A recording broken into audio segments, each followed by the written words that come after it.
Air hostess, cabin crew, flight attendant. We use these terms interchangeably, but is the air hostess mission memory or is it still a recognized role?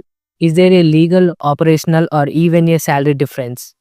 You are watching the AME Pilot, and if you are serious about any aviation career, you need to know the official language. Hello, I am Venkat, and today we are doing a deep dive, a 15 minutes examination into the difference between air hostess and cabin crew.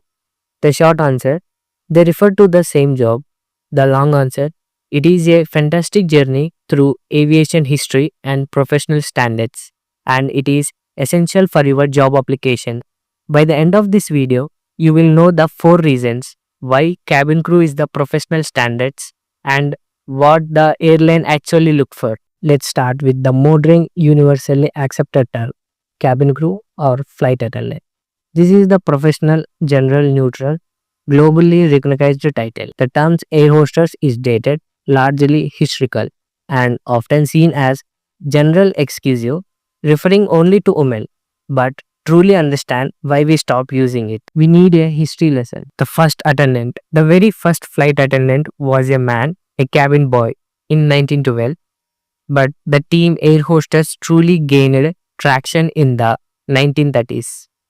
With Ellen Church, a registered nurse, airline hired nurses specifically because the passenger needs medical reassurance. The role was focused on comfort and service, and as it was almost exclusively female. The precision was hosted someone attending to guests. Safety versus service shift. After World War II, as aid traveled, bombed, the job shifted. The primary goal stopped being servicing coffee and started being safety. This is crucial transition.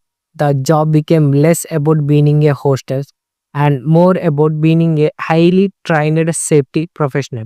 This demanded a new, more serious and general inclusive title, the professionalization. This need for professionalism led to the adoption of cabin crew.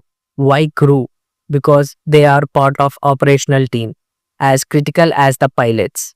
Why cabin? Because their operational area is the passenger cabin. The title reflected the reality. They are security, medical professionals, firefighters, and crowd managers first. Duties, roles, and career path.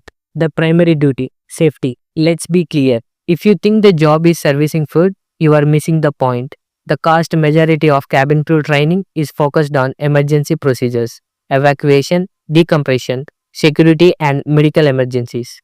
This is the difference between life and death. You are the flight attendant or the first responder. Career progression and ranks. Unlike the static, older air hostess title, the cabin crew structure has a clear hierarchy. You start as a junior crew member and can progress to a senior flight attendant or even a cabin manager. This career ladder shows it's a long-term profession, not just a transient job. We are talking about real salaries and real leadership roles. The legal and global difference. Even major regulatory body, FAA, ESA, DGCA, using terms like flight attendant or cabin crew member.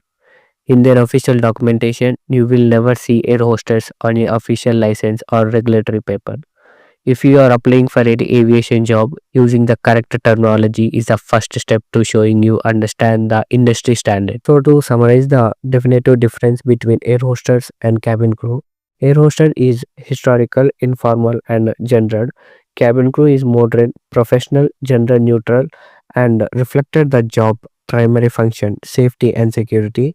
When you search for how to become cabin crew, use the modern term. Now that you know the difference, what other aviation myths should the AME pilot bust? Let me know in the comments. If you found this video helpful, smash the like button and subscribe so you don't miss my next video. Thanks for watching. I am Venkat and I will see you up in the air.